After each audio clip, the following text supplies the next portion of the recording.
יאללה, תתחיל. טוב. אה, אז צהריים טובים לכולם ולכולן. אנחנו שמחים שהצטרפתם אלינו לוובינר, נעבוד על זה יחד, על לכידות ארגונית בזמן בחירות. נמצאים איתנו דוברים ודוברות ככה שינסו לתת בשעה וחצי הקרובות פרספקטיבות שונות, פרקטיקות שונות לאיך להתמודד ולנהל את המתיחויות ולייצר לכידות ארגונית גם בזמנים מאוד מתוחים, בזמנים ככה שעולים הרבה מאוד שאלות סביב נושאים פוליטיים או נושאים מתוחים כאלה ואחרים, ואנחנו נרצה ככה להתחיל את המפגש שלנו בהצפה של כמה שאלות. אפשר בהצבעה להצביע עם איזושהי שאלה עונה אצלכם על התשובה כן, אפשר בצ'אט, להשתמש בצ'אט כדי להגיב ולהתייחס. ונרצה ככה שמה שילווה אותנו במפגש הזה זה 5 שאלות מרכזיות שאנחנו שומעים ורוצים להציג לפניכם. האם באירועי השנים האחרונות, הרפורמה המשפטית, השביעי באוקטובר, מלחמות נוספות שהתמודדנו איתם בשנים האחרונות, היו לכם כלים להתמודד עם השיח הארגוני, או שהרגשתם שאתם נאלצים לכבות שריפות ולעבור מאירוע אחד למשנהו? האם על רקע האקלים הצוותים של העובדים הרגישו איזשהו צורך להתפטר, או ביקשו, אנשים מתוך הצוותים ביקשו לעבור צוות כי הרגישו שלא בנוח? האם הייתן צריכות להתמודד עם פוסטים של עובדים ברשתות חברתיות שהתגרו בעצם את המרקם האנושי החברתי בתוך הארגון, ועובדים שאולי הגיעו עם איזשהו כיתוב שעורר רגישויות בקרב עובדים אחרים, איזשהו כיתוב, זה יכול להיות פוליטי, זה יכול להיות אחר, שעורר רגישויות בקרב החברים בארגון? האם יש איזושהי תחושה למנהלים, למנהלות שחסרים כלים להתמודד עם המתחים בתוך הצוותים שנמצאים ככה במקום העבודה, או איזושהי הרגשה שהשיח הפוליטי נכנס לארגון גם כשאנחנו מאוד מאוד לא מעוניינים שזה יקרה, ואפילו המדיניות המוצהרת של הארגון היא כזאת שלא מאפשרת או לא מזמינה אותו להיכנס בדרך. אז קודם כל, נעים לי מאוד, כן, בתום כל השאלות האלה, לי קוראים דוקטור רחלי ישואל יקר, ואני מהמרכז הבין תרבותי לירושלים, עובדת לצד הדוברים והדוברות שלנו היום. אנחנו נשמע בעצם את הדוברים, ניצן ליפשיץ, מנהל ויזם אופן השיח, צמצום כיתוב על ידי תרבות מחלוקת בארגונים. ממש עוד רגע אנחנו נשמע את נקודת המבט שלו ואת המיזם, על המיזם בעצם שהוא מוביל לצמצום הכיתוב במרחבים השונים. את נטלי נורנזך, בעצם HR דירקטור באסטרזניקה, שתדבר על קידום ביטחון פסיכולוגי בארגונים מגוונים. נשמע את מיכל שולמן מציונות 2000, שתציג את המודל ללכידות תפקודית בארגונים שהם מגוונים ובכל מיני הרכבים כאלה ואחרים.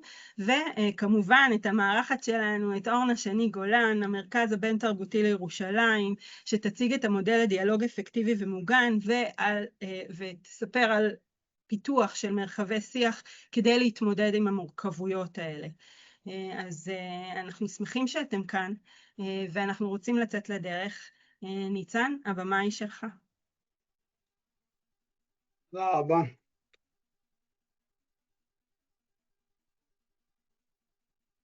תגידו לי שאתם רואים את המסך?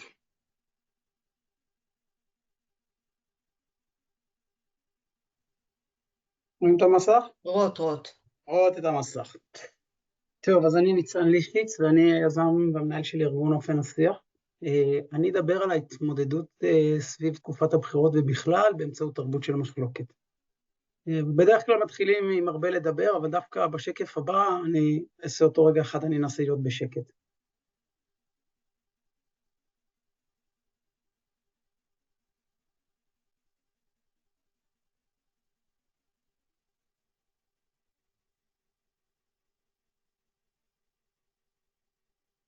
אז השאלה היא מה באמת קורה כשאנחנו מדברים פחות גם על הדברים המקצועיים, גם בלי להתווכח, האם זה שם. אבל למה בכלל אני מתעסק עם זה? אני מהנדס תעשייה וניהול, אני עובד היום בעולם ההייטק, הייתי 11 שנה במגזר הציבורי, אז למה באמת אני מתעסק עם זה? הקמתי 2 שבטי צופים דתיים בעיר מודיעין, בין היתר בחיים שלי, ליוויתי צעירים בסיכון, אז מה?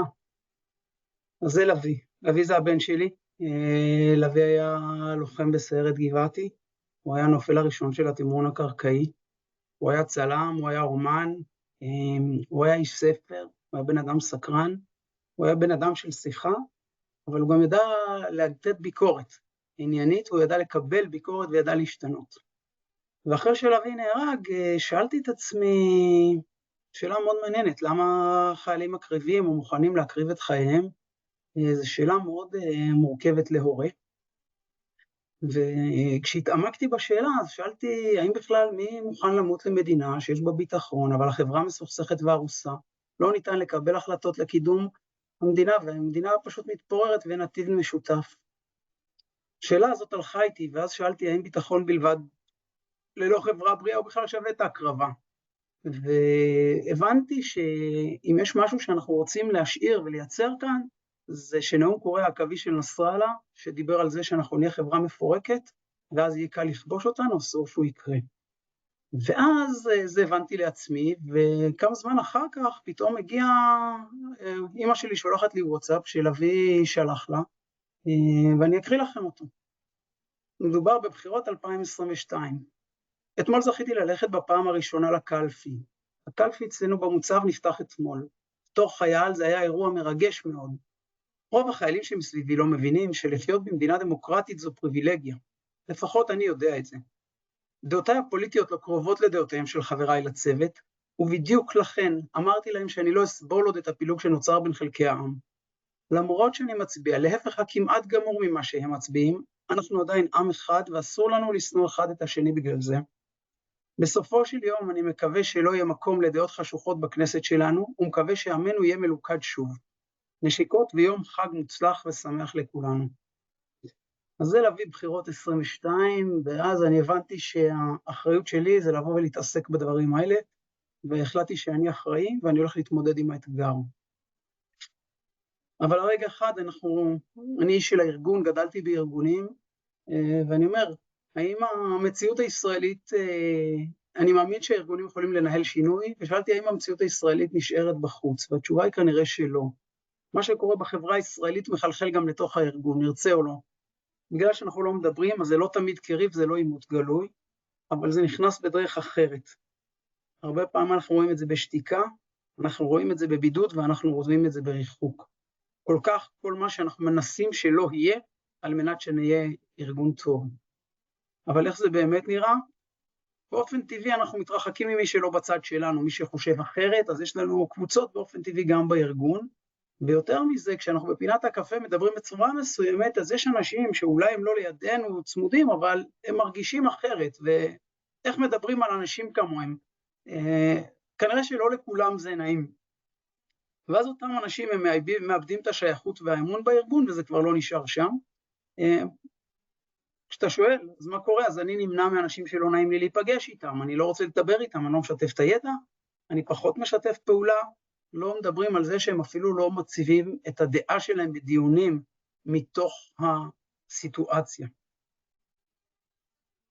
וכשהאמון והשייכות נשחקים, הארגון שלם את המחיר, פתיחות, פחות יוזמה, פחות שיתופי פעולה וכך הלאה. אבל רגע אחד, למה בכלל, אני רוצה לגעת בכלל במשהו יותר יסודי, ולשאול את השאלה, שאלתי למה פער דעות הופך למשבר אמון? איך יכול להיות שדבר כל כך טכני, אוקיי, מחלוקת זה לא דבר בעייתי בפני עצמו, אנחנו כל היום חולקים בעבודה, איך הדבר כל כך טכני הזה הופך לאלמנט כל כך רגשי וזהותי, ושזה משבר אמון, זה שנאה, בואו נקרא לילד בשמו, אוקיי, לא רק בעבודה, בכלל. ואז אנחנו מסתכלים, אנחנו רואים שהבעיה באמת מתחילה, כשהמשהו הענייני הופך לפער רגשי, וזה נובע מהעובדה שהשיח הוא לא מנוהל, זאת אומרת, אין כללים, התיוג הוא קבוצתי, זה אני והם, זה דמוניזציה, זה הם הרעים, הם אלה שרוצים להרוס, או הם הנחותים והלא מוסריים, זה בצד של הזלזול, הדהומניזציה. זאת אומרת, אז דגש שאני שמתי עליו, זה העובדה לא שיש מחלוקת, אלא שאין לנו תרבות למחלוקת. אז איך בארגון אבל אנחנו יודעים לנהל מחלוקות, אבל מה קורה כשזה לא מקצועי? אז בעולם המקצועי יש לנו מטרה להגיע לפתרון טוב יותר, יש לנו פער דעות, אנחנו מסתכלים עליו כמקור ללמידה, השפה שלנו היא בדרך כלל מאוד עניינית, מאוד חותרת קדימה, אנחנו לא נפגע במישהו בארגון, היחסים חשובים, ויש לנו נורמות וכללים. אבל בפינת הקפה זה כבר נשמע אחרת. אנחנו עדיין במשרד, אנחנו לא במקום אחר, בפינת הקפה אין מה לעשות. אני והחבר שלי נדבר בשקט את הפוליטיקה ואת הדברים שעברו היום בבוקר, אבל אנחנו מדברים בשיח של לנצח להכריע, או מישהו שפשוט נמנע, הוא פשוט לא משתתף, פער הדעות נתפס כאיום, השפה היא מאוד טעונה, ואצל חלקים שלא יודעים איך להתמודד, היא פשוט שותקת, לא אכפת לנו לפגוע ביחסים, אנחנו לא רואים את זה כמערכת יחסים, כמערכת כוח, ואין לנו שום שיטה לנהל את זה. ואז השאלה היא, האם המחלוקת המקצועית, מודל המחלוקת המקצועי משתלט על החברתי-פוליטי, או להפך? וזו שאלה השוואה מאוד מאוד מעניינת. ואני רוצה רגע אחד אבל לעבור לדברים שאנחנו משקיעים בהם אנרגיה, ובואו נדבר על מונחים של גיוון והכלה. אז הגיוון מביא לנו המון אנשים שונים לחדר. ההכללה מאפשרת לנו להישאר בו, אבל כדי להיות באמת יעיל, אנחנו צריכים לייצר את האמון ואת ההיכרות, והם אלה שמאפשרים לנו לעבוד ביחד, ואם אנחנו בוחנים את המצב היום בארגונים, סביב הדבר של המשבר החברתי, כולל מלחמה, כולל הכל, לא בטוח שיש לנו את האמון ואת ההיכרות. אני מודה שיש דברים שאני לא אשאל אף פעם, לא להט"ב, לא ערבי ולא חרדי, ואני עכשיו גם ברמה חברתית-פוליטית, לא תמיד אני מוכן לשאול את האנשים ששונים ממני איך הם מרגישים. אנחנו רואים המון השקעה בימי גיבוש ורווחה, בתרבות ושייכות ארגונית ותקשורת. מצד שני, המציאות שלנו נראית אחרת. החוסר אמון והנוכחות והשתיקה הם שם, התיוגים ההדדיים הם שם, והעוצפותים שלנו לא בפנים, הם לא חלק מהשיח. ואיך זה נראה מבפנים? אתם אומרים לי, תוכיח. אז אנחנו נסתכל על... יש עובדים שהם מרגישים חלק ממיעוט לא מוכר. אנחנו מכירים בלהט"ב, אנחנו מכירים בצורך לקדם נשים, אנחנו מכירים בעובדה של חרדים וערבים, אבל סקר בארצות הברית הראה ש20% מהאנשים מזייפים או מסתירים את דעותיהם הפוליטיות מול עמיתים לעבודה. זאת אומרת, הם חיים באיזשהו עולם מקביל. זאת אומרת שיש כאן מיעוט מסוים שהוא לא מוכר, אנחנו לא מכירים בו, אבל עכשיו אני רוצה להציג משהו שהוא מעניין. אני הולך להראות עכשיו את השקף הזה, אני מניח שרובכם מכירים את סרטון הביביסט, זה סרטון שהוא עלה, שהוא מייצג בחור שרוצה לספר להורים שלו שהוא ימני, הסרטון עצמו במתודות שהוא נעשה הוא סרטון מפלג והוא רע, הוא לא טוב לשימוש, הוא ממש רע, הוא מפלג, הוא מייצר דמוניזציה ודה-הומניזציה של ההורים, של המשפחה ובכלל של הגופים נוספים. מצד שני, בתור אנשי מקצוע ומי שאחראי בארגון, האם אנחנו ערניים לאותם אנשים שאומרים, אני לא יכול להוציא את עצמי, אני לא יכול להתבטא. זאת אומרת, הוא אומר, אני לא יכול להתבטא. ואני שם רגע אחד את הצד הפוליטי, אלא אני שם את הזרקור דווקא על אותה קבוצה שאומרת, בוא'נה, אני בארגון שלי, בבית שלי, שאני בא אליו כל יום 9 שעות, אני לא יכול להיות אני. אז הכל טוב ויפה, הצפתי את כל הרעיונות ואולי את הצורך, אבל עכשיו בואו נדבר על הדבר, על הפיל שבחדר, על החשש. יש לנו חששות מובנים, אני מבין, אנחנו מפחדים על הארגון שלנו, ובגלל זה אמרנו אצלנו לא מדברים פוליטיקה. אני רוצה לדבר אבל על המודל של תרבות המחלוקת. אני מסתכל על החשש בעיניים בצד ימין, ואני מסתכל על מה אנחנו בונים, ואני מסתכל על התוצאה. כשאני מדבר על החשש שהשיח הסלים, אז הוא מסלים גם אם הוא לא בקול ובשקט, יש שם אלמנטים מסוימים של הסלמה. ברגע שאני שם כללים ומודעות וגבולות, אני יודע לעצור את ההסלמה, אני מטפל בזה, אני לא נותן לזה לחיות במרחב בלי טיפול. כשאני מדבר על החשש שעובדים ייפגעו, כשהשיחה היא כנה, האווירה בטוחה, ויותר מזה. אני מסתכל על אותו אחד שלא בא איתי לארוחת צהריים. אני מסתכל על אותו אחד שמרגיש לא בנוח, ואני גם רואה אותו כבן אדם. אני רוצה לספר סיפור קטן פה על אבי, בצוותים של לוחמים, כל סוף שבוע בישיבת מחלקה, ישיבת צוות, אנשים אומרים את מה שהם מרגישים אחד כלפי השני, לא תמיד זה נעים. ולאבי היה אומר שהוא היה שם דברים כבדים. הוא היה אומר, אני מעביר את הביקורת גם כשהיא לא נעימה, כי אז אני יודע שהוא יודע מה אני מרגיש כלפיו בצורה אמיתית, וכשאני יוצא איתו אחר כך למשימה ולקרב, אני יודע שאין בינינו דם שחור או כאב כזה. כשאנחנו מדברים על העובדה שמנהלים יאבדו שליטה, אם אנחנו נותנים להם כלים לזיהוי האירוע ולגיטימציה לפעול, המנהלים שלנו היום הם בלי שליטה. הם פשוט מנסים לשכך את המערכת, והם חלק מאחד הצדדים בצורה אובייקטיבית, כי זה יושב עליהם. הם צריכים כלים כדי להיות אובייקטיביים וכדי לנהל את האירוע, ובסוף נקבל יותר ביטחון ניהולי בצוות, והארגון גם היום נתפס כפוליטי, נרצה או לא, וכשאנחנו מנהלים את זה כתרבות של מחלוקת, אנחנו משנים את איך נראה הארגון. אז איך עושים את זה? אוקיי, אנחנו לא פיל בחנות חרסינה, אנחנו מדברים על המודעות, על איזשהם מסרים ארגוניים. אני אתן דוגמה למסרים. אנחנו צריכים להגיד לעובדים, תקשיבו, המחלוקת היא כאן, אנחנו יודעים שהיא קיימת, אבל תדעו לכם שגם מי שלא כמוכם הוא אדם מוסרי. שימו לב, יש אנשים שנפגעים. שימו לב לדבר בצורה שתכבד גם אותם. ניצן, אני רק מכנסת אותנו לעוד דקה. דקה ניצן. אנחנו ממשיכים בהקניית מיומנויות לעובדים ולמנהלים. אנחנו ניתן לשאול שאלות, ובסוף אנחנו מסתכלים על תוכנית לאורך זמן. בסוף, מחלוקת מנוהלת היא לא סיכון, היא מנוף ארגוני, וככה אני רואה את הדברים, ואני חושב שצריך להפוך את החשש לתוכנית פעולה. זה משהו שאנחנו צריכים להסתכל ולא לפחד ממנו, אלא לראות איך עושים אותו נכון. במובן הזה, אני חושב שאנחנו צריכים להחזיר את האמון, לבנות את היכולת לעבוד גם כשלא מסכימים, וכמו שאני אומר, רעיון לתוכנית עבודה, קפה, אני אשמח לבדוק אצלכם את הקפה. זהו. תודה רבה רבה ניצן. אנחנו כמובן ככה אחרי הדברים שתציג גם נטלי נורן זך מאסטרזניקה, אנחנו נאפשר זמן לשאלות ולהתייחסויות כמובן, ודברים שעלו מתוך הדברים של הדוברים שלנו, אבל עכשיו אנחנו ככה עוברים במהירות לנטלי. היי לכולם, אתם שומעים אותי? כן. שומעים. מעולה, היו לי קצת בעיות טכניות, אז אני רק אשתף את המסך שלי.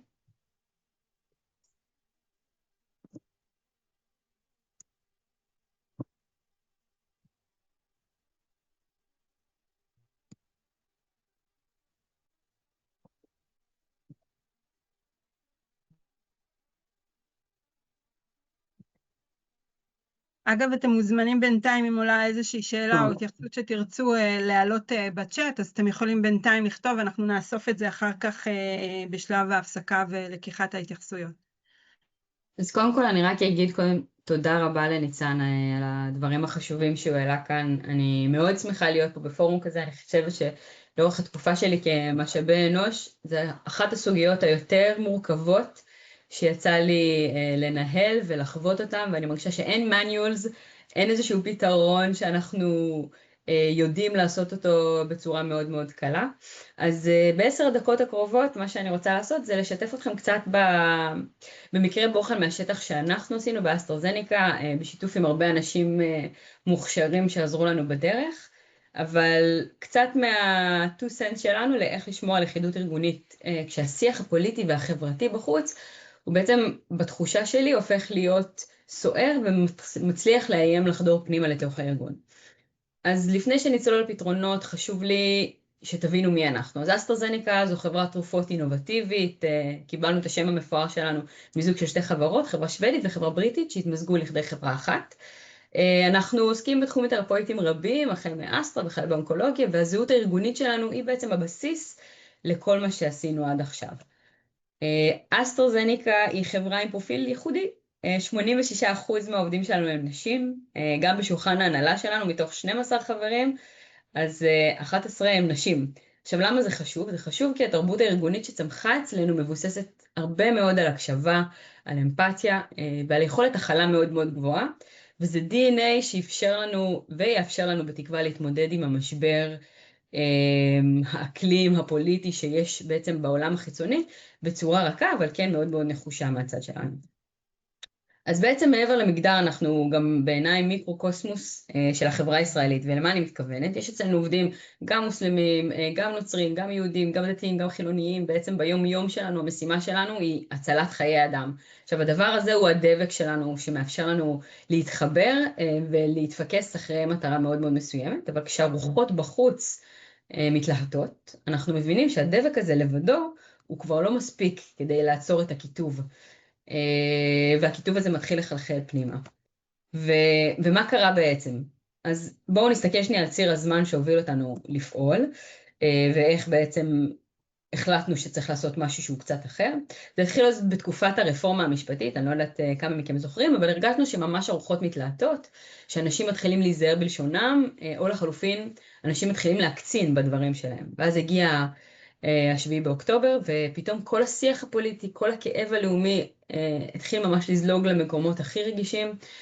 קבוצת הוואטסאפ של העובדים שלנו, בעבר זה היה כלי לעבודה יעילה, הפך להיות זירה של גיפים שאני לא הצלחתי להשתלט עליה, או לשתיקה מתוחה, ומצאנו את עצמנו ממש בסוגיה של איך אנחנו עכשיו מתחילים לפתור את הדבר הזה. אז התחלנו לזהות כמה תופעות מדאיגות אותנו כמעסיק, כעסק. ראינו ששיתופי פעולה בין הצוותים שעבדו מצוין בעבר פתאום החלו להישחק, ראינו פחות יוזמות משותפות, יותר התכנסות בתוך מחנות, אם היה לנו ימי התנדבות, ימי גיבוש, ראינו שחלק מסקטור מסוימים פחות מגיעים, יותר נרתעים, ובעצם כמשאבי אנוש הבנו שאנחנו חייבים לגדר את האירוע הזה, ולא יכולנו לתת לשיח הזה להמשיך ולהשתולל בלי הכוונה מהצד שלנו. וכאן נולד הצורך להפוך את המושג הארגוני שלנו, שהשתמשנו בו לפני כן כל הזמן, ככלי להבטיח פסיכולוגיה ארגונית וביטחון פסיכולוגי בתוך הארגון שלנו של ספיק אפ, למודל עבודה אקטיבי לניהול המשבר הזה גם. כלומר, אם עד עכשיו השתמשנו בו בעצם לפתור סיטואציות אחרות של סיטואציות רגישות מורכבות, החלטנו גם לייבא אותו לתוך הסיטואציה הזאת, ואמרנו בואו נעודד ספיק אפ, אבל בצורה שהיא מבוקרת. כלומר, המטרה מצד אחד היא למנוע חיכוך רעיל, אבל מצד שני כן לתת מקום לוונטילציה. לא רצינו להשתיק את העובדים, לא רצינו להשתיק את הקולות, לייצר להם איזשהו מרחב פתוח, שבו הזהות המקצועית וגם הערכים המשותפים שלנו בעצם קודמים לדעות הפוליטיות האלה. אז מה עשינו בסופו של יום? בסופו של יום החלטנו שאנחנו מקימים כמה כלים פרקטיים. אחד מהם היה פורום של אלף, מה שנקרא Extended Leadership Forum. הפורום הזה זה בעצם פורום הנהלה מורחב, שאפשר להביא חשיבה ביקורתית מהשטח עוד בשלב התכנון, כלומר עוד לפני שאנחנו יוצאים החוצה עם איזושהי החלטות מאוד מאוד גדולות. בפורום הזה שהוא לא מורכב מחברי הנהלה, חלקם חבר'ה מאוד צעירים, חלקם חבר'ה שנכנסו לתפקידים, והתחלנו להתייעץ איתם איך לעשות שיח שהוא יותר טוב, מה אנחנו עושים נכון, מה אנחנו עושים פחות, ואז שהתחלנו לשמוע את כל הקולות האלה ב-360, הבנו איפה אנחנו יכולים לדייק את הדבר הזה. הדבר הנוסף שעשינו זה HR on the road, בעצם נוכחות של הנהלה ומשאבי אנוש, שממש יצאנו לשטח כל פעם למקום אחר בארץ, בהתחלה חיפה, אם זה אשדוד, רחובות, פשוט לקחנו מקום והתחלנו לדבר על שיח פתוח וישיר, על מה בעצם האתגר הכי בוער כרגע, מה אנחנו יכולים לעשות כדי לעזור לכם, והדבר הזה בעצם מוביל בצורה טבעית לאיזשהו שיח שהוא הרבה יותר, נקרא לזה פתוח, ואנשים העלו את הדברים באמת מהלב שלהם, והצלחנו לנהל את המורכבויות עד כמה שניתן, וכמובן חברנו לאורנה מהמרכז הבינתחומי בירושלים, ועשינו איזשהו, ממש קבענו גבולות, גזרה ברורים לשיח במרחב משותף, איך אנחנו מדברים במטבח, מה אנחנו לא עושים, מה אנחנו כן עושים בתוך הוואטסאפ, איך אנחנו מדברים בערוצי תקשורת דיגיטליים, איך אנחנו עושים את כל הדבר הזה מאוד מאוד מכליל, אבל עדיין שומר על הגיוון האינדיבידואלי שיש לנו בתוך הארגון. זה קצת עשה ואל תעשה כזה, והרגשנו שהדבר הזה שעשינו לתוך קבוצת המנהלים, מאוד עזר להם כמנהלים, למה מותר לי לעשות ומה אסור לי לעשות. איך אני שומר על הפרדוקס הזה של כן speak up, אבל עדיין לעשות את זה בצורה הכי מכבדת שיש. והדבר האחרון היה בעצם צוות שגרירי גיוון, שפעל אצלנו בתוך הארגון, עשינו את זה בשיתוף פעולה עם ציונות 2000, ועובדים מכלל המגזרים שמשמשים אצלנו כחיישנים, מקדמים, זה בדם ליבם, הנושא הזה של לקדם פעילות מחברת סביב ערכים, והם קצת נתנו לנו גם איזשהו קריאת מצפן למה עובד טוב, מה עובד פחות טוב. ובסופו של דבר מה שראינו, איך אנחנו בודקים אם זה עובד, יש לנו סקרים בתוך הארגון, קוראים להם סקרי פלס, כשמם כן הם בודקים את הדופק הארגוני, והסקרים האלה הראו עלייה בכל המדדים של Inclusion and Diversity, כל המדדים שמדברים, האם אני חש שיש לי אפשרות לעשות ספיק-אפ, האם אני חש שאני מוכלל, האם אני חש שיש לי אפשרות להגיד דברים בתוך מקום העבודה שלי ושהם יתפסו כהלכה, כל המדדים שלנו עלו, אז אפשר להגיד שעברנו תקופה של מתח גבוה, אבל בזכות אותם פלטפורמים, בזכות אותם פורומים, אנחנו רואים חזרה לשיתוף פעולה, שוב, אנחנו עכשיו לקראת תקופת בחירות, אנחנו עדיין חוששים שהמקום הזה יסלים ויתפתח, ולכן אני אומרת, חשוב שאנחנו כארגון ננהל את זה, לא ניתן לדבר הזה להתנהל בלעדינו.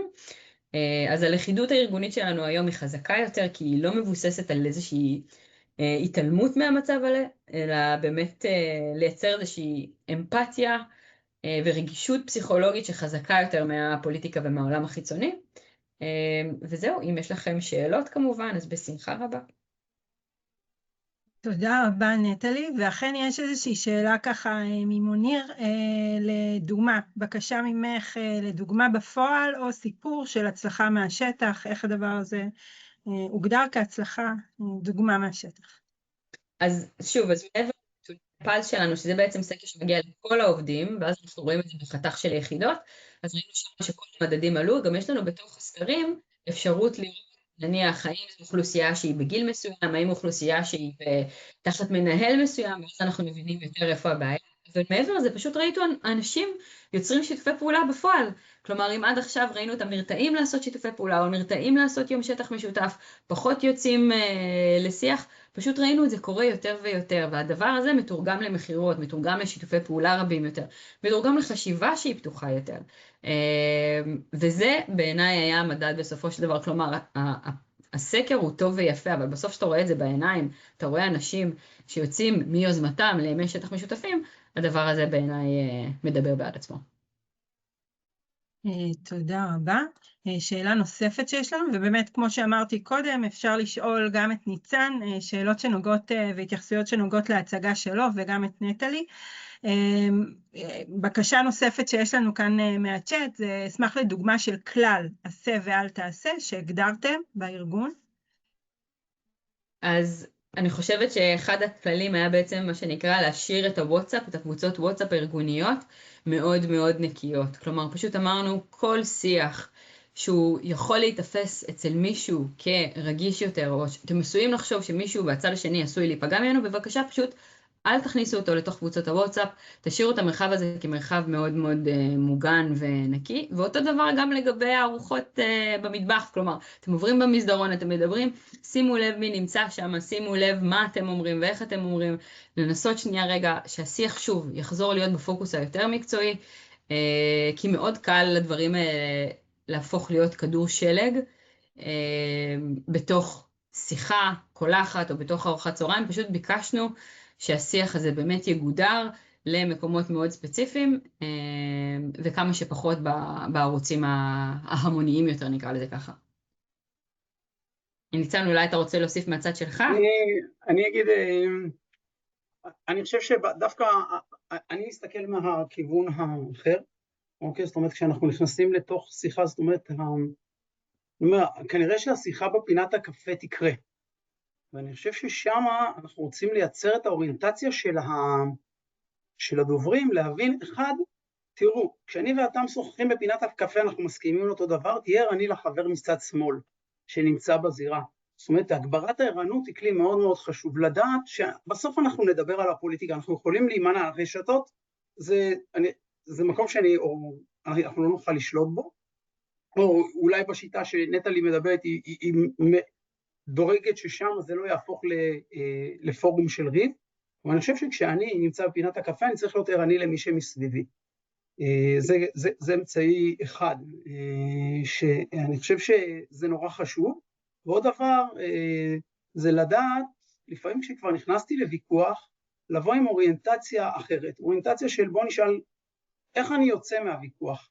התפיסה שלי אומרת שאני רוצה לצאת מהוויכוח כשלמדתי משהו, ואני מדרג את זה בין 1 ל-10, כי כשאני בא באוריינטציה שאני רוצה ללמוד, אני הרבה יותר קשוב, הרבה יותר מבין, ואני גם מגלה דברים יותר משותפים. אני גם מדבר על מדידה של האם אני רוצה לדבר עם הבן אדם, מ-1 ל-10. זה בכלל משנה את האוריינטציה, זה כלי אחד. זה מה ככה אני רואה את זה ברמה האישית, בכלי לעובד. אני רואה שיש כאן שאלה... יש לנו שאלה, זהו, יש אליך שאלה גם שעלתה ממוניר, איזה כלים יש למנהלים להיות מוכנים לשינוי והובלת השיח? זה איזשהו... אז אני חושב שאחד הדברים המעניינים זה קודם כל להיות ערני. הכלי הראשון זה להיות ערני, זאת אומרת להבין, אני אספר סיפור, הסיפור הוא כזה לצורך העניין, סיפור ששמעתי, מישהי שנכנסה מרצה לכיתה, היא קלטה שהסטודנטים לא בפוקוס באותו יום, שאלה אותם למה, הם סיפרו שהיה להם יום מורכב, כי הם היו צריכים לחשוף את עצמם ברמה האישית, והיא אמרה, אוקיי, אני אקח את ההרצאה ואני אתן איזשהו משהו, פתאום התעורר איזשהו פיצוץ בתוך זה, בין גופים שונים, אנשים עם דעות שונות, ובמקום להגיד, חבר'ה, אנחנו לא נדבר על זה ונשכח את זה, אמרו, רגע, בואו נעצור, אתה תביע את דעתך ואתה תביע את דעתך, אבל על ידי מתודולוגיה. ואז, אחד, היא תפסה אחריות על הכיתה, אוקיי? יש פה הבעת אחריות. 2, היה את היכולת הזיהוי של האירוע. זאת אומרת, היא זיהתה שיש פה אירוע, אבל במקום להגיד, חבר'ה, זה לא קיים, ואחר כך אותה קבוצה ממשיכה הלאה, בלי לדעת מה לעשות עם זה, הייתה בחירה. זאת אומרת, היא זיהתה, היה לה מתודולוגיה לפעולה, היא אמרה, אוקיי, אני יודעת איך לפעול, ואז אנחנו נוכל לתת פתאום, גם צריך לדעת לתת את הצד האובייקטיבי שלך, אבל להישאר אובייקטיבי, לא את הצד הסובייקטיבי שלך, ואז אתה מדבר ב3 רבדים, זיהוי, לגיטימציה לפעולה, ופעולה נכונה. תודה. יש פה ככה עוד שאלה נוספת של הגר. מרגיש שעשיתם עבודה נהדרת ביצירת אווירה נעימה ומכילה. האם הייתה התמודדות ושיח על נושאי המחלוקת לתרגול של שיח מכיל? זאת אומרת, האם יש איזושהי יוזמה, והגר כמובן תדייקי אם אני משקפת נכון את דברייך, האם יש איזושהי יוזמה לתרגל את הדבר הזה באופן שהוא אקטיבי? אני יכולה להגיד שמה שאנחנו עשינו אצלנו במסגרת הפורום של ה-Extended Leadership Forum, שזה פורום שהוא קרוב ל-40 מנהלים ואנשים שונים מסקטורים שונים בארגון, פשוט נתנו סיטואציות, נתנו case studies, לצורך העניין יש לך עובד שמרגיש כך וכך, שאתה מזהה כך וכך, מה סימולציות מחיי היום-יום שהרגשנו שקורות, ואז התחלנו לעשות סימולציות, לסמלץ, כמו שעושים לפני שאתה מגיע ללקוח, אותו דבר בסיטואציה. איך אני מדבר, איך אני מתמודד, איך אני פותח את השיח, איזה כלים יש לי כמנהל בעצם כדי להפוך את האירוע הזה לאירוע שהוא בסופו של דבר מגבש אותנו כקבוצה אחת ולא מבדל אותנו ומכתב. אז פשוט עשינו סימולציות, באנו עם נושאים מראש והתחלנו לסמלץ את זה. וזה עבד טוב, זה עבד ממש טוב. תודה רבה. אנחנו עוברים בעצם, אם יש שאלות נוספות אז כמובן זה הזמן. ואם לא, אז אנחנו כמובן נאפשר גם אחרי 2 הדוברות הבאות שלנו, אנחנו עוברות... אם יש שנייה, אני יכולה לחדד רגע את השאלה שלי? ודאי. אז תודה רבה. מה שבעצם כך מעניין אותי לשמוע, אני חושבת, נטלי, אם היה לכם איזושהי התנסות בעניין, כי הרבה פעמים באמת אנחנו משקיעים הרבה מאוד אנרגיה בלייצר את האווירה, המכילה, לתת למנהלים את הכלים. השאלה אם הייתה גם איזושהי בחירה, או בחירה שלא, מה שנקרא להסתכל בלבן של העיניים. כן לבוא ולראות רגע איך אנחנו מנהלים שיח, ואני על מרחב הפוליטי של 2 אנשים שלא מרגישים, שבעצם הדעות שלהם הן מנותקות, או שאנחנו באים ואומרים את זה אנחנו משאירים מחוץ למרחב. זאת אומרת, פחות בכלים למנהלים, איך להתמודד, אלא יותר באמת, בכלים אולי, זה שאלה גם לניצן, ליצירת השיח הזה, או שבאים ואומרים, לא פה.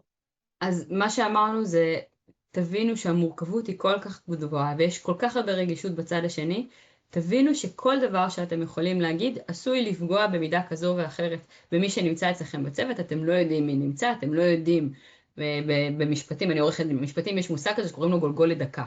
אתם לא יודעים מי נמצא בצד השני של השיח, אתם לא יודעים מה הוא עובר כרגע ברמה האישית שלו, אתם לא יודעים מה הילדים שלו עוברים כרגע, ולכן ההנחיה הייתה באמת להימנע משיח שהוא פוליטי, אלא בעצם יותר שיח אמפתי. איך אתה מרגיש כרגע? מה אני יכול לעשות כקולגה שלך? מה אני יכול לעשות כמנהל כדי לסייע? איפה אנחנו יכולים? אבל לא התחלנו לפתוח שיח פוליטי של מי, זה היה מגודר. זה אמרנו, זה אנחנו שמים אותו בצד, מה שמעניין אותנו ביחד זה איך אנחנו עובדים ביחד, איך אנחנו קשובים אחד לשני, איך אנחנו שמים לב למי שצריך עזרה, כי יש הרבה אנשים שצריכים עזרה בתקופה כזאת. אני אתייחס ואני אגיד שאני חושב שכן צריך, אני מודה שזה לא עדיין מספיק קרה, כן צריך לנסות ולדבר על הדברים כדי לתרגל ולהתאמן. זאת אומרת, צריך לייצר את הסוג של מסגרת מסוימת על ידי הדגמות לעובדים, איך עושים את זה נכון. זאת אומרת, לא להגיד זה לא קיים, אלא להגיד, תראו איך אנחנו כן עושים את זה, איך אנחנו מציגים את המוסריות של שני הצדדים, איך אנחנו מציגים את המתודולוגיה, מתוך תפיסה שההימנעות לאורך זמן היא מאוד מאוד קשה לנו. באמת שהיא קשה.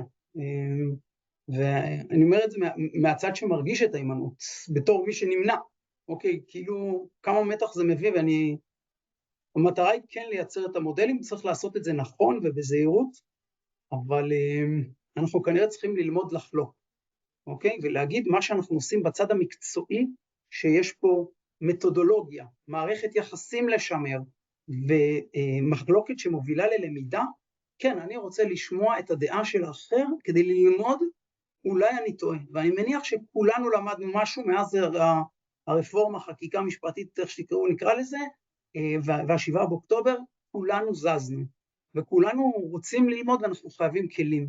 אנחנו צריכים ללמד על הכלים, וזה מותאם, צריך להתאים את זה לארגון. אני חושב שנטלי, יש לארגון מורכב בהרבה מובנים שהם שונים מארגונים אחרים, וצריכים לבוא את זה שם. תודה רבה, ואנחנו עוברים לדוברת הבאה שלנו, מיכל שולמן, ציונות 2000, שתציג את המודל ללכידות תפקודית. מיכל, הבמה שלך.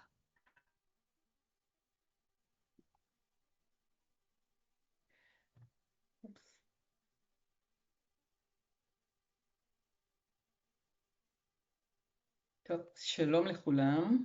רגע, קפץ לי קודם. אתם רואים טוב? מצוין. כן, הייתה לי איזו קפיצה של האינטרנט וחששתי לרגע שזה ישתבש. אז היי, שלום לכולם, אני מיכל מציונות 2000, אנחנו באמת נקדיש את הדקות הקרובות כדי לדבר על איך לנהל מקום עבודה רב זהותי באופן מכליל ואפקטיבי, וכשאנחנו מתייחסים לרב זהותי אנחנו מסתכלים באמת על האוכלוסייה המלאה שבדרך כלל גם קיימת בכל ארגון, אם זה ערבים, חרדים, ישראלים יוצאי אתיופיה, אנשים עם מוגבלות, צעירים, מבוגרים, עולים חדשים, תושבי פריפריה, בעלי דעות פוליטיות שונות וכן הלאה והלאה.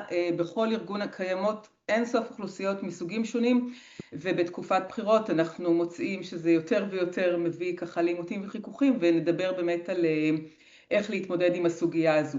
אז קצת על ציונות 2000, מי אנחנו? אנחנו ארגון חברתי, עמותה, קמנו לפני 30 שנה על ידי קבוצה של אזרחים בראשותו של איש העסקים רוני דואק. המטרה שלנו היא לקדם סדר יום חברתי באמצעות פיתוח אחריות חברתית כלכלית, הובלה של שינויים ורתימה של המגזר העסקי, בעצם לפעילויות שמשפיעות על הרחבה של הזדמנויות במוביליות חברתית כלכלית. אנחנו מהווים בית מקצועי לחברות עסקיות ומקדמים שותפויות באופן שיטתי, באמת לשיתופי פעולה בין מגזריים, זה המגזר הציבורי, העסקי והמגזר השלישי. כשאנחנו צוללים רגע לעומק של המחקרים, אנחנו רואים שצוותים מגוונים נמצאו כפרודוקטיביים יותר. אבל אני שמה פה כוכבית ואומרת פרודוקטיביות לאורך זמן. אם תסתכלו רגע על הגרף, אתם יכולים לראות שבאמת הצוות המגוון נמצא גבוה יותר במדד הפרודוקטיביות ביחס לצוות ההומוגני, אבל יש איזושהי התחלה איטית יותר, ולזה אנחנו צריכים לשים לב, וצריכים גם הרבה מאוד סבלנות. אז איך מגיעים לשם? איך בעצם מגיעים לאותו ניהול מנוהל היטב שהמחקרים מתייחסים אליו?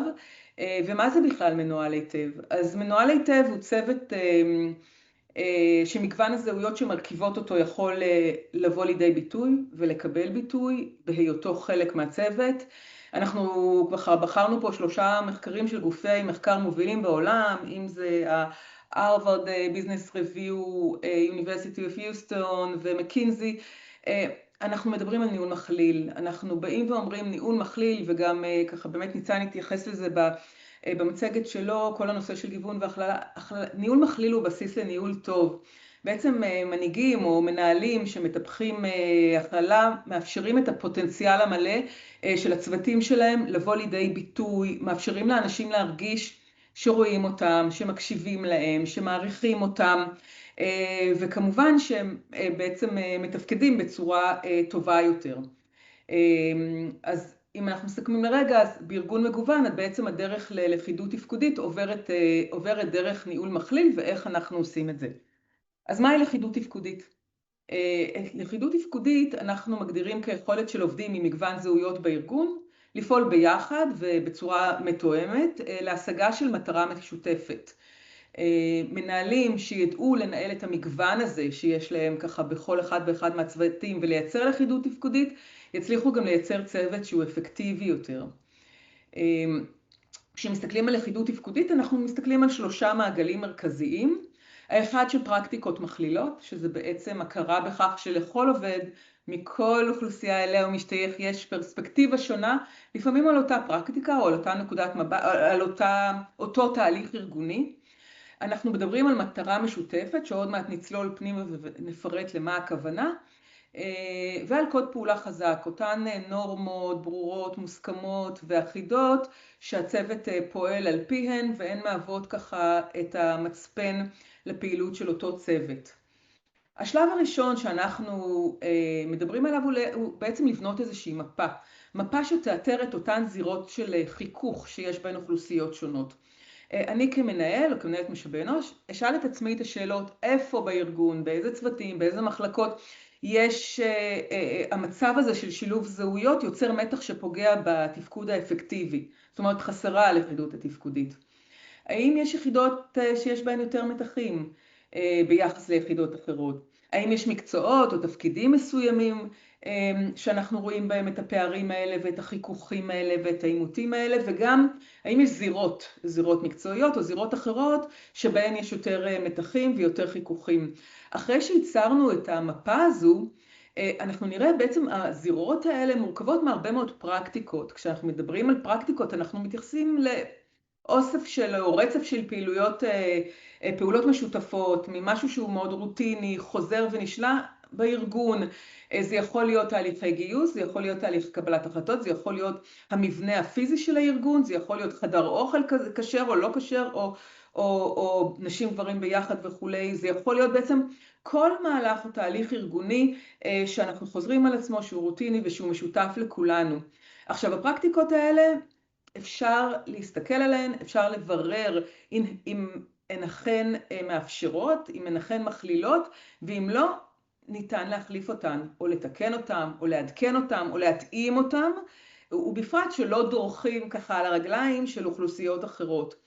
כשאנחנו מתייחסים פה ל4 נושאים מרכזיים שאנחנו רוצים לייצר בארגון, אם זה אמון, הוגנות, בהירות, נינוחות, אפשר לעשות את זה, אתם רואים כאן בדוגמאות דרך הרבה מאוד פרקטיקות ותהליכים ארגוניים, שתחת או ליד כל אחת מהן אנחנו צריכים לעצור ולהבין רגע האם הן מכלילות והאם הן מאפשרות, או להפך מדירות וצריך להתערב כדי לעדכן אותן. ועכשיו אנחנו מגיעים בעצם למטרה המשותפת. המטרה המשותפת היא בעצם למה אנחנו עושים את מה שאנחנו עושים בצוות שלנו או בארגון שלנו, כשכמובן ההסתכלות היא קודם כל ברמה הצוותית. היא צריכה להיות ידועה, היא צריכה להיות מוכרת, מוסכמת ומותאמת לאותו צוות ולאותו תפקיד ארגוני. ואנחנו באים ואומרים, בואו תגדירו מטרה שהיא בעצם מעל ההבדלים. בואו נלך רגע למשותף, לא ננסה לפתור עד כמה שניתן את הסכסוכים ואת הוויכוחים ואת המחלוקות. בואו נייצר את אותו הבסיס ללכידות תפקודית באמצעות משהו שהוא משותף לכל האוכלוסיות באשר הן. נתנו פה ככה דוגמאות למהי מטרה משותפת, זה יכול להיות בטיחות, זה יכול להיות עמידה ביעדי הספקה, זה יכול להיות בארגון שירותי מענה איכותי לכל לקוח. בעצם כל ארגון, כל צוות יגדיר לעצמו את אותן מטרות שהן מעל ההבדלים, כשהמטרה המשותפת היא נותנת גם משמעות משותפת, הנאה לפעולה משותפת, היא זו מה שמגדירה את המשותף לכולנו, וסביבה נתאחד, ולכן חשוב שכולם יכירו אותה, יבינו אותה ויבינו את המשמעויות שלה, כי בתקופות משבר, עם התקופות שכבר חווינו ככה באמת בשנים האחרונות, ועם הבחירות הקרובות שסביר להניח שיולידו את אותם ויכוחים ועימותים, בואו תחזרו מנהלים למטרה המשותפת, דברו אותה, תדגישו אותה, לצד כל המגוון או המגוון שבאוכלוסייה צריך להגדיר אותו כמשלים, ובעצם תורם לאותה להשגה של אותה מטרה משותפת. כשבגדול חשוב מאוד לאתר את הפערים, כי הרבה פעמים אנשים שונים, כמו שדיברנו גם קודם, מתוך אותו רקע שהם מגיעים ממנו, מתוך אותה אוכלוסייה וכולי, הם גם רואים את הדברים אחרת ומפרשים את המצב אחרת. ולכן חשוב לשאול את השאלות הבאות: האם המטרה ברורה, בהירה לכולם? האם כל העובדים מכל הזהויות מכירים אותה, מסכימים עליה? האם היא מותאמת לכלל הזהויות? היא לא דורכת על אף אחד, היא לא מפריעה ולא פוגעת באף אחד? האם העובדים תלויים זה בזה כדי להשיג אותה? כיצד זה ישפיע, התלות הזו, על המטרה, וכיצד זה ישפיע עליהם? את אותן שאלות אנחנו נשאל כדי לזהות את הפערים וכדי להגיע לקוד פעולה חזק שמאפשר באמת את הידע המעשי על איך עושים דברים נכון, ובמצבים שונים אצלנו בתוך הצוות, בתוך הארגון, באופן משותף, מפורט, מדויק, ספציפי, בלי סימני שאלה, מוסכם ובאמת אחיד לצוות.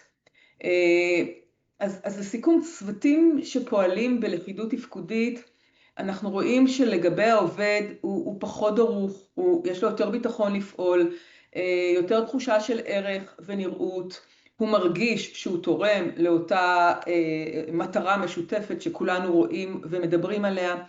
מבחינת המנהל יש פחות חיכוכים, פחות כיבוי שריפות, יש צוות שיכול לתפקד ולתפקד טוב גם במחלוקת. ואם אנחנו מסתכלים רגע על הפריזמה של החברה הישראלית, אז כמו שיש חלחול מהחברה הישראלית לתוך הצוות, אנחנו רואים גם מצב הפוך של הסתכלות על תוך הצוות, שהוא בעצם המקום, שהוא המרחב היומיומי שבו מתרגלים חיים משותפים, ואולי הוא אחד המרחבים היחידים שבאמת אנשים מכזה מגוון של זהויות נדרשים לפעול ביחד, וכן אותה היכרות מתוך הצוות יכולה לחלחל כלפי מעלה, או לפעול כלפי מעלה ולהשפיע על החברה הישראלית כולה. אז לסיכום, הכירו את הזהויות שנמצאות בארגון וביחידה, הכירו בכך שבכל תהליך, תוכנית או פרקטיקה שמופעלת בארגון, כל אחת מהן נחוות אחרות על ידי עובדים מזהויות שונות. לימדו לזהות זירות בהן יש פוטנציאל למתח ולחיכוך, לימדו לזהות פרקטיקות מדירות ולעשות להן את ההתאמות שיאפשרו להן להיות מכלילות.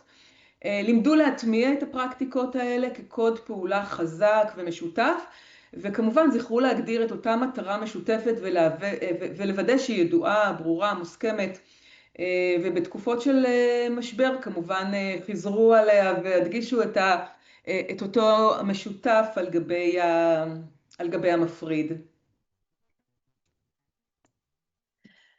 תודה רבה רבה. יש פה שאלה למיכל, השאלה אם אתם רוצים לקחת אותה עכשיו, את רוצה מיכל להתייחס אליה, אז ניתן רגע, נאפשר אותה. לפני שבוע פורסם בתקשורת סקר, שאלה ממוניר, נשמח לשמוע את דעתך, מה אנחנו מפספסים. הסקר אומר, שליש מהעובדים הערבים לא מרגישים מוכלים במקום העבודה. זה מחקר של מיזם קו-אימפקט ומרכז אקורד, שחושף פערים משמעותיים בתחושת ההכלה בין עובדים יהודים לערבים, במיוחד בתחושת ההוגנות. אני מכירה את הסקר, אני גם השתתפתי בוובינר שהיה בשבוע שעבר, שהציגו את הסקר. את המחקר הזה, מחקר מאוד מעמיק, מאוד מדאיג, אבל גם מאוד אופטימי, כי בדיוק על הנקודות האלה הוא מדבר, של איך אנחנו כן מאפשרים ומדגישים את המשותף ואת המחבר ואת האחיד לכולנו ביחד, כדי לגרום לכל אחת ואחת מהאוכלוסיות המגוונות, בהם גם האוכלוסייה הערבית, כדי להרגיש שייכת, כדי להרגיש שרואים אותה, ששומעים אותה, ולא משנה מי אני ומה אני ומאיזה קבוצת גיוון אני מגיע, התרומה שלי לאותה מטרה שהגדרנו בצוות, ידועה, ברורה וגם מוערכת. תודה, מיכל. תודה. אנחנו עוברים להצגה של אורנה שני גולן, בבקשה. אז קודם כל, תודה שבאתם. לקחנו את הוובינר הזה באמת מתוך איזושהי תחושה שהתקופות האחרונות לימדו אותנו לקח, אבל לא בהכרח עדיין למדנו אותו. והמקום הזה באמת גם מה שמוניר ציין עכשיו, תשאלו מנהלי משאבי אנוש ויגידו, אבל אצלנו הכל בסדר, אצלנו נהדר, כולם מרגישים בסדר, כולם מרגישים בנוח, וכל הסיפור הזה של שייכות נמצא לנו מתחת לפני השטח. ואם אנחנו לא עוצרים רגע להסתכל עליו ולבחון אותו לעומק, אנחנו נשלם עליו מחיר מאוד מאוד גבוה, ואנחנו אפילו לא נדע שאנחנו משלמים אותו. אז שלום, אני אורנה מהמרכז הבין תרבותי ירושלים, רחלי שמנחה את הוובינר בנחישות, ואני עובדות ביחד, והמרכז באמת פועל כבר למעלה מ-20 שנה לקדם סוגיות של גיוון והכללה, ולתת כלים לארגונים למפגש בין תרבותי אפקטיבי.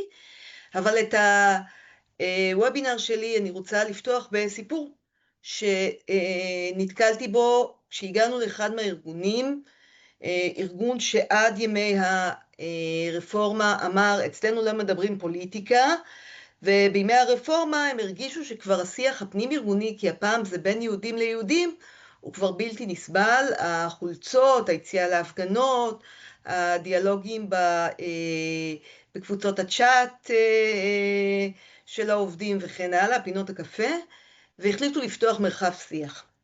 ולאותו מרחב שיח באחד הארגונים שהגענו, הגיעה בחורה חרדית, צעירה, והיא מספרת על זה שלפני כך וכך זמן, מעל הראש שלה, באופן ספייס שהיא עובדת, התנהל ויכוח מאוד מאוד מורכב על חרדים, והחלק שלהם ברפורמה, והשתתפות שלהם ברפורמה, וחרדים בחברה הישראלית בכלל, והשיח הזה לא כוון ישירות אליה, לא אמרו לה, מיכל אני משתמשת בך כשם ניטרלי, מיכל כך וכך וכך, בגללך וכאלה, רק מעל הראש שלה. והיא עבדה שבועיים מהבית, ואף אחד לא ידע מה הסיבה שהיא עובדת שבועיים מהבית, עד אותו וובינר. זאת אומרת, היא גם לא סיפרה לאף אחד, עד שלא ניתן לה מרחב לחשוף את הדברים.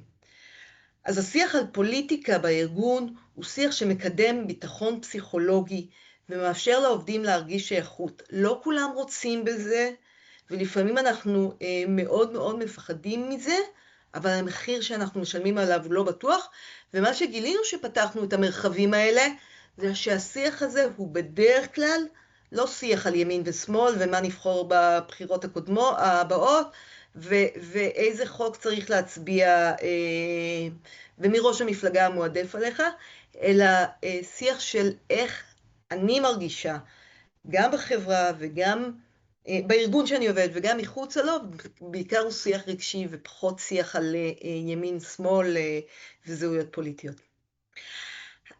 מיכל דיברה הרבה על ניהול הגיוון, וניהול הגיוון צריך לקחת מקום הרבה יותר גבוה במצבי קיצון, שבהם אנשים מתמודדים הרבה יותר עם הקונפליקטים האישיים האלה, אבל זה בא לידי ביטוי כל הזמן בארגון, ביום יום, וככל שנתרגל את זה בשגרה, יהיה לנו הרבה יותר כלים לנהל את זה בתקופות קשות יותר.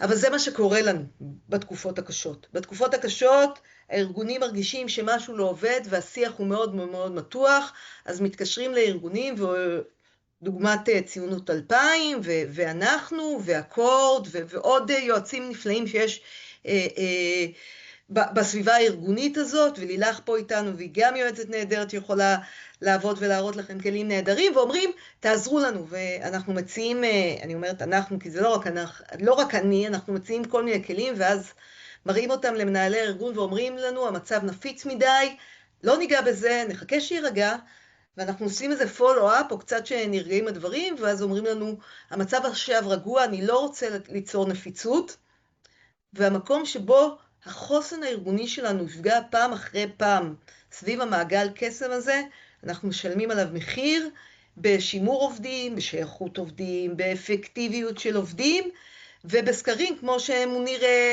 הציג אותם, שבאמת 30% מהעובדים הערבים מרגישים לא משויכים, ואנחנו בחברה הישראלית נמצאים בטלטלה הזאת כל הזמן. אחת מההגדרות שנתקלנו בהם סביב אירועי הרפורמה, זה מגה איום, אירוע שלילי המקושר לקטגוריית זהות מסוימת, שמונחח באינטנסיביות באמצעות המדיה, הוא מתעצב כחוויה אישית וקולקטיבית מטלטלת, מגה איום מובחן מאיומים אחרים בגלל פוטנציאל הנפיצות שלו. פוטנציאל הנפיצות שלו הוא הרבה יותר גבוה, הוא מייצר הרבה חוסר ודאות, ומה שקורה במצבי מגה אירוע, שזה אולי טבלה קטנה של התחושות שלנו מגה אירוע, כי לא הכנסתי פה עוד כמה אירועים שהיו בדרך והרגישו לנו, הצ'אט עשה עבודה נחמדה בהקשרים האלה, אבל הכנסתי רק איומים ביטחוניים שמוגדרים כגדולים. מבצע צוק איתן התחיל בעקבות רצח 3 הנערים ורצח אבו ח'דיר, ואינתיפאדת הסכינים שנמשכה כמעט 2, ואינתיפאדת היחידים שהייתה אחרי שומר חומות, ומלחמת 7 באוקטובר שהוא אומר שהיא עדיין לא הסתיימה.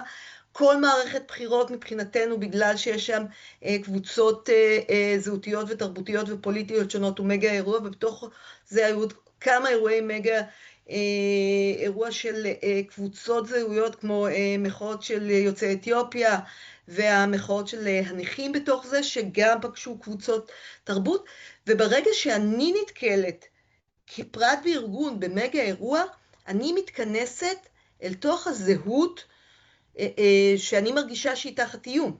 ותחשבו כל אחד ואחת מכם, בימים הראשונים של 7 באוקטובר או בתקופת הרפורמה, איזה זהות הייתה מובלטת אצלכם. ובזמנים כאלה, הזהות הארגונית המשותפת, נשחקת ואולי נחלשת אל מול שאר הזהויות שלנו.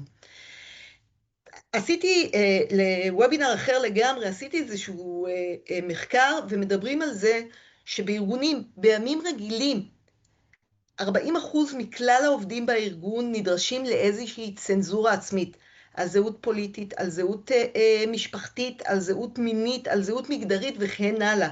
ועובדים שמסתירים אלמנטים בזהות ולא חשים ביטחון פסיכולוגי בארגון שלהם, הם עובדים שרמת המתח האישי שלהם יותר גבוהה, ושאנחנו מתוחים, אנחנו יודעים איך אנחנו מגיבים, הם פחות מעורבים ביום יום שהארגון, השחיקה שלהם מהירה יותר, והחדשנות הארגונית והיוזמה הארגונית נפגעת, והלכידות הצוותית נפגעים מזה, ויש מחקרים שמראים את זה.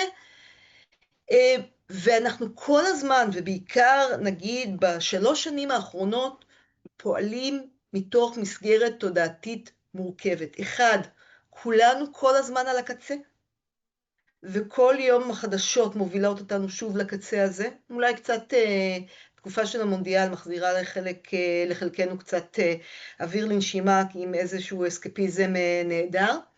אנחנו נדרשים לתעצומות נפש אדירות, לפעמים כדי לקום בבוקר ולהגיע לעבודה, או כדי לייצר איזושהי פעילות בתוך הארגון, או אני חושבת על ניצן בהקשר הזה, על התעצומות נפש ליצור איזשהו מיזם, ובארגונים העובדים כל הזמן מחפשים את המבוגר האחראי שיגיד להם מה ואיך לעשות. זה שאלות שגם עלו פה בוובינר, וגם מתוך השאלון שגליה כתבה בטופס ההרשמה שלנו, גליה מצוינות 2000 בחיברה לטופס ההרשמה שלנו, ראינו שאתם שהמשתתפים מחפשים כל הזמן מישהו שיגיד להם איך לעשות. אתם יודעים, אנחנו יודעים, אתם יודעים איך לעשות את זה, ואחד מהגבולות שמאוד מאוד עוזרים לנו, זה האתיקה המקצועית שמסדרת לנו גבולות. אלה 4 נקודות למסגרת תועלתית שאנחנו מסתובבים בה כל הזמן. אז מה עושים? 1, אנחנו רוצים לזהות את המנהלים שצריכים את זה, ובעצם רוב המנהלים בארגונים ברמות הביניים זקוקים לכלים כדי לנהל את הצוות שלהם, ובאמת לזהות את הנקודות הנסתרות שבהם העובדים לא משתפים או מרגישים פחות בנוח. זה אלה ששותקים בישיבות צוות, זה אלה שלא משתתפים בצ'אט המשותף וכן הלאה. אנחנו נפתח מרחבי שיח למי שרוצה, שבהם ניתן לשתף, לאוורר, לרכוש כלים לשיח. יכול להיות שזה המרחב הזה יהיה בשביל אותו אחד שלא יכול לסבול יותר את השיח בחדר אוכל, ובעצם ידע דרך ההכשרה הזאת מה להגיד כדי לשמור על הלכידות הצוותית אם המנהל לא עושה את זה, או בהחלט כלים למנהלים, ובעצם המרחבי השיח האלה גם מחזקים ביטחון פסיכולוגי ותחושות שייכות. אנחנו נחשוב על פעילויות, ניזום פעילויות לחיזוק הזהות הארגונית. זה יכול להיות פעילויות צוותיות, זה יכול להיות פעילויות ארגוניות, זה יכול להיות משהו שמזכיר לכולנו את המשימה המשותפת, ואנחנו רואים מאוד שכדאי שתהיה אמירה ארגונית ברורה. מה אנחנו, מה אתם, מה כולם מצפים מעובדי הארגון בתקופות האלה. נטלי הצביעה על איך זה היה אפקטיבי אצלם בארגון, ועד כמה זה היה משמעותי. אני לא חושבת שלא מדברים פוליטיקה בארגונים עובדים, רחלי, אני צריכה 2 דקות. אבל אם אתם מחליטים לא לדבר פוליטיקה, אז הנה 4 דברים שעובדים. אל תדברו על פוליטיקה. הנה נטלי אמרה על הכלים שעוזרים לכם לא לדבר על פוליטיקה, ועדיין זה עובד, אבל תיתנו מקום לזהויות השונות ותחשבו איך אתם עושים את זה. תקבעו גבולות שלכולם נוח לנוע בהם, תבדקו מי לא נוח לו במרחב הזה, ואז אולי לפתוח מרחב אחר שיאפשר לו לעשות את הדברים האלה, ובעיקר, הכרה והנכחה. המורכבות היא מאוד מאוד קשה. אל תתעלמו ממנה. תנו מקום למורכבות הזאת. כמו משפט, זה מצב בלתי אפשרי וכולנו על הקצה. חשוב שנוכל להמשיך לעבוד ביחד למרות המורכבויות הגדולות.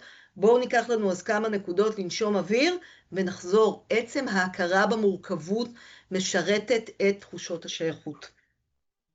יש לי עוד הרבה מה להגיד, אבל אני אגיד משהו שמאוד חשוב לי להגיד. 1, נורא בא לנו לחנך את כל העובדים שלנו, תשובות הנכונות זה לא עובד, ו2, יש מגוון מאוד של כלים, והוובינר הזה בא מתוך קריאה לפעולה.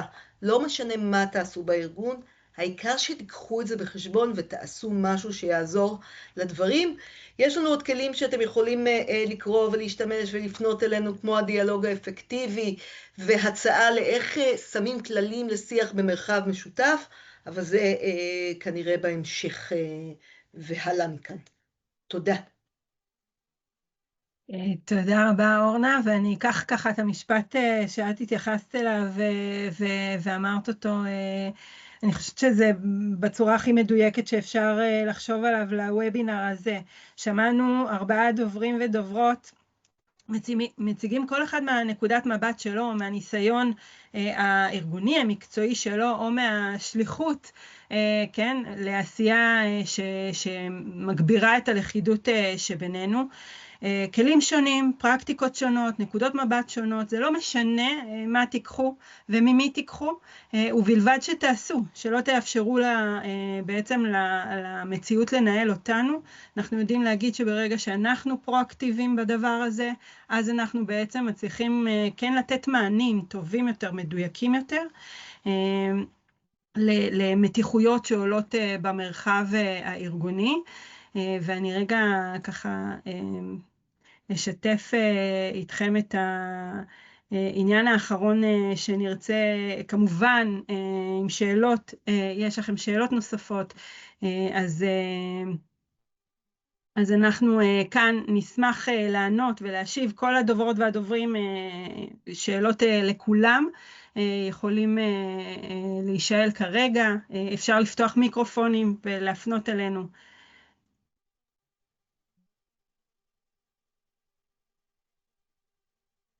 נשמח לשמוע אתכם.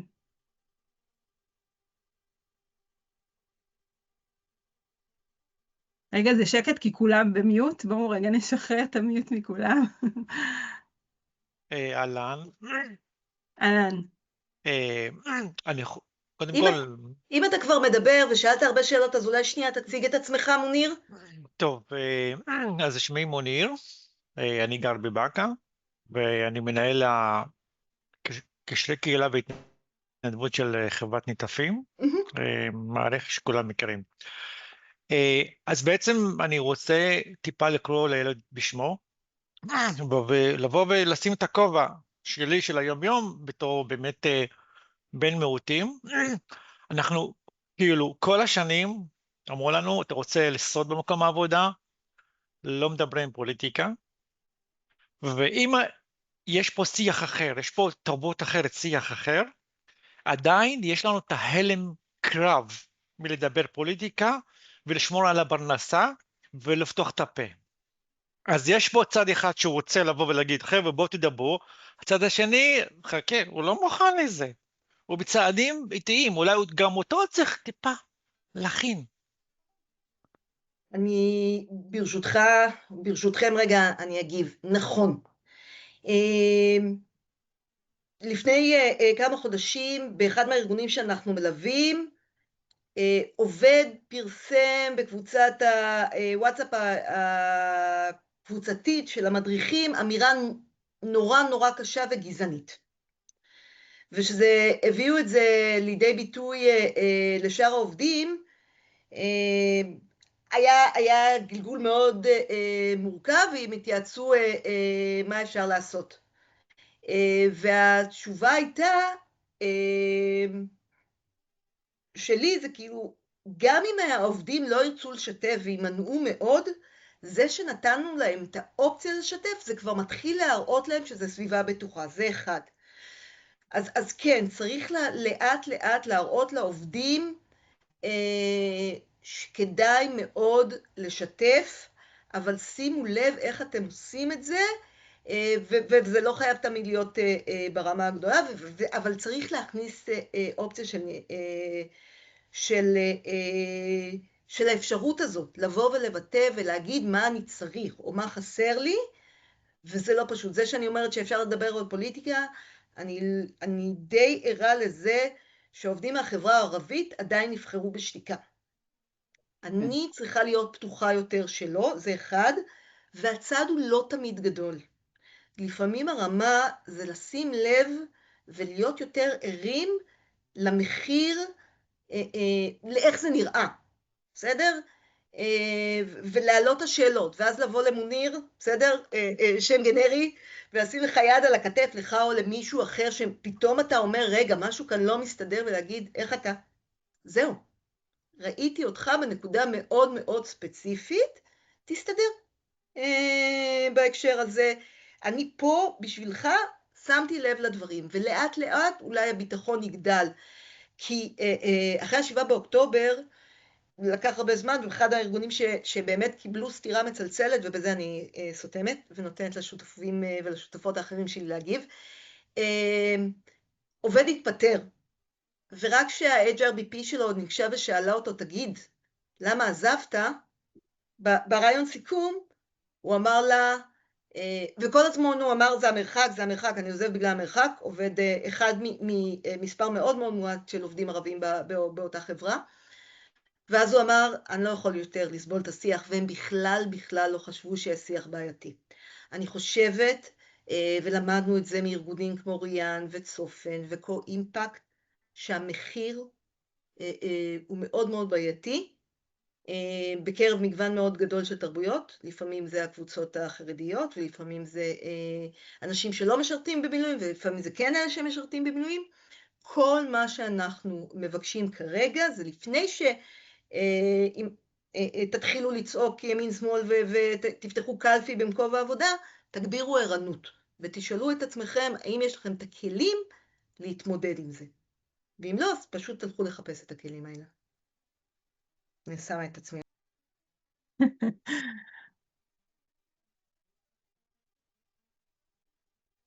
התייחסויות שלך, ניצן, השלמות. מירה, הדוגמה שאורנה נתנה, של אותו עובד שרק ברעיון עזיבה פתאום שמנו לב, פגשתי מנהלת משאבי אנוש שבאה ואמרה לי, תקשיב ניצן, היה לי אירוע רעיון עזיבה, גם כן ארגון לא גדול, ארגון של בערך 30 איש, אמר לי, הייתי ברעיון עזיבה, והוא אמר לי, אנחנו מדברים פה, כרגע זה לא היה, במקרה הזה זה היה מישהו בתוך המחלוקת היהודית עצמה, הוא אפילו לא יהודים ערבים, סביב המתחים הפוליטיים פנימיים שיש בכלל בחברה הישראלית. הוא אמר, אני אומר לך את זה בכאב, אבל אני כבר קשה לי להיות פה, וזה לא מישהו שיכולת לחשוד בהיבטים האלה שזה שם.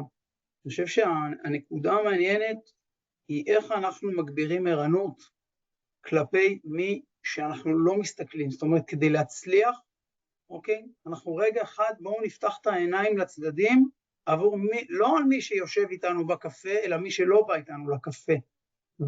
והשיח הזה הוא לא חייב להיות בוויכוח הפוליטי תוך כדי או בזה, אבל בואו נהיה ערניים כדי שנמשוך אותו פנימה, וזה לאט לאט גם מגדיר אז בואו נשאל, למה אתה מרגיש, או לאט לאט, זה אחד הדברים שאנחנו פחות טובים בהם, לא שאני כזה להיט בדברים האלה, אבל אנחנו צריכים להתאמן. אני חושב שזה נורמות של אימון, וזה מתחבר להרבה דברים. לא תמיד הכל חייב להיות מאוד ברור ולדבר על הכל, אבל הנורמות האלה של להסתכל, זה רק ייצר לו חבר אחד שיהיה אכפת לו ממנו, ולפעמים זה הדבר. תודה. נטלי, מיכל, התייחסויות שלכן, תוספות שלכן, השלמות. אחרי הניהול הקפדני של עצמי.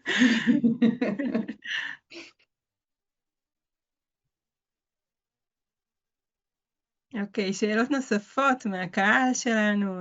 אני הייתי רוצה להגיד משהו. כן, נתן. היי, מה נשמע? נעים מאוד, אני נתן, אני אציג את עצמי. אני אח במרכז הרפואי קפלן. אין לי איזשהו תפקיד שבו אני צריך לקבל כלים כדי לנהל שיח. היחידה שאני נמצא בה בתפקיד אני לא יכול לקרוא לעצמי בתפקיד ניהולי. אני כן הייתי רוצה לומר שבגלל שבית חולים הוא תמיד סביבה נורא מגוונת וגם יכולה להיות מתוחה מבחינת זהויות ותרבויות, אני מאוד נמנע. באופן אישי אני לוקח את זה למקום של הימנעות, אני מראש יודע לא להכניס דברים כאלה. אני חושב והייתי רוצה לקוות ולהאמין שזו תרבות שהיא לא שהיא נכונה, אבל אני כן מרגיש שכאילו מגיעים לעבודה, מדברים על דברים שעבודה. הבעיה היא שהעבודה היא לפעמים לא רק עבודה, ובטח במקום שהוא 24/7. אני לא בטוח כמה נכון יהיה לתת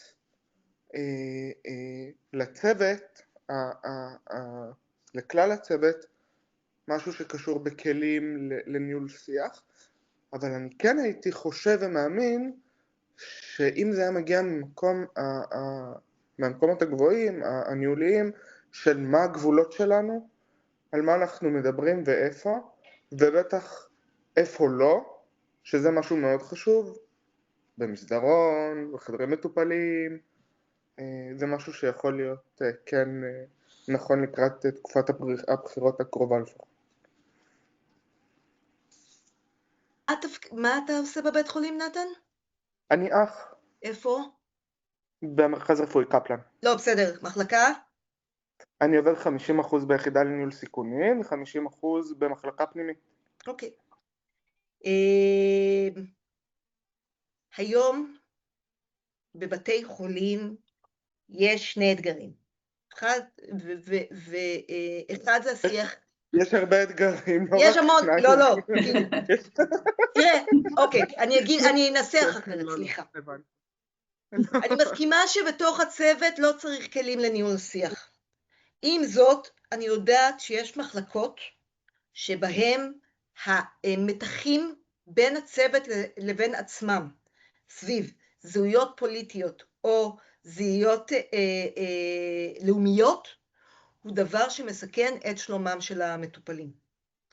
ואני מקבלת טלפונים מאחיות אחראיות שאומרות, אנחנו כבר לא יכולים לסבול את או עובדים באים ואומרים ואני שומעת תלונות על, ופה הרבה פעמים אני חשה שמנהלי הבתי חולים, או מנהלות, אצלך זה מנהלת החטיבה, בסדר? לא אחות האחראית, זאת שמעליה אומרת, אוי ואבוי.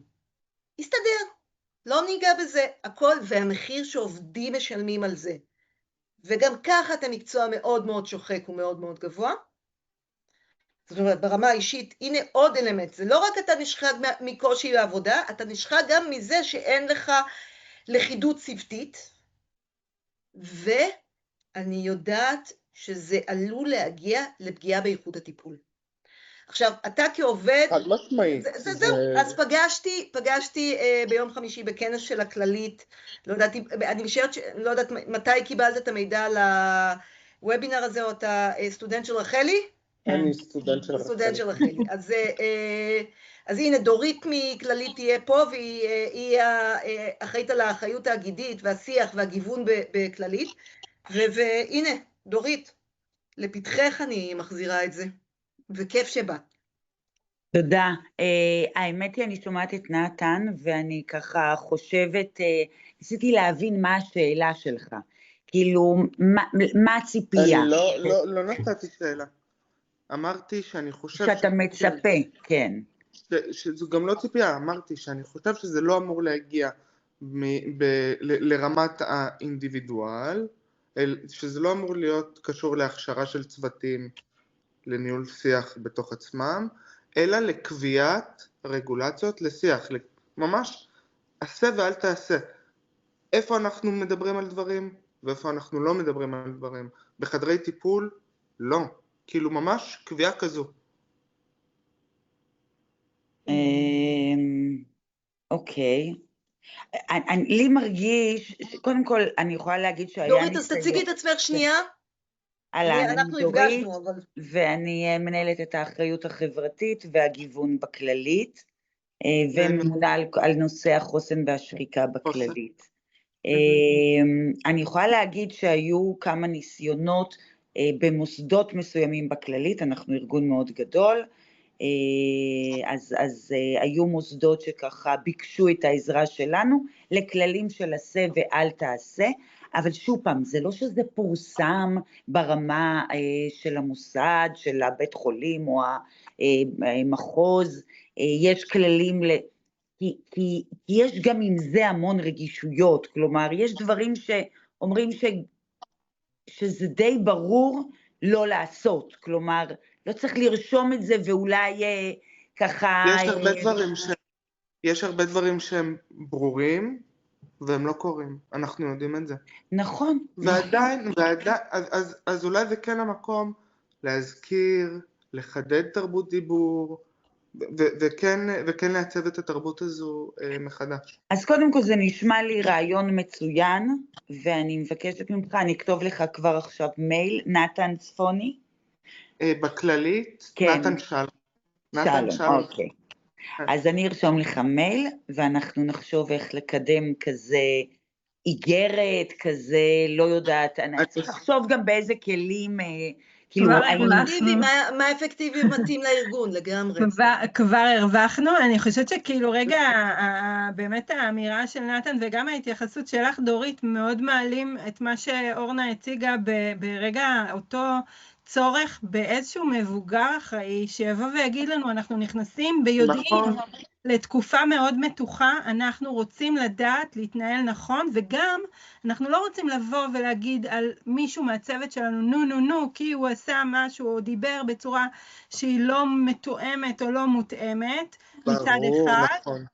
ואנחנו כן רוצים שזה יהיה כביכול שקוף וברור לכולם וככה מונגש לכולם, איפה זה רגיש, איפה הערנות שגם ניצן הציג אותה קודם נדרשת, והמודעות שלנו לדברים,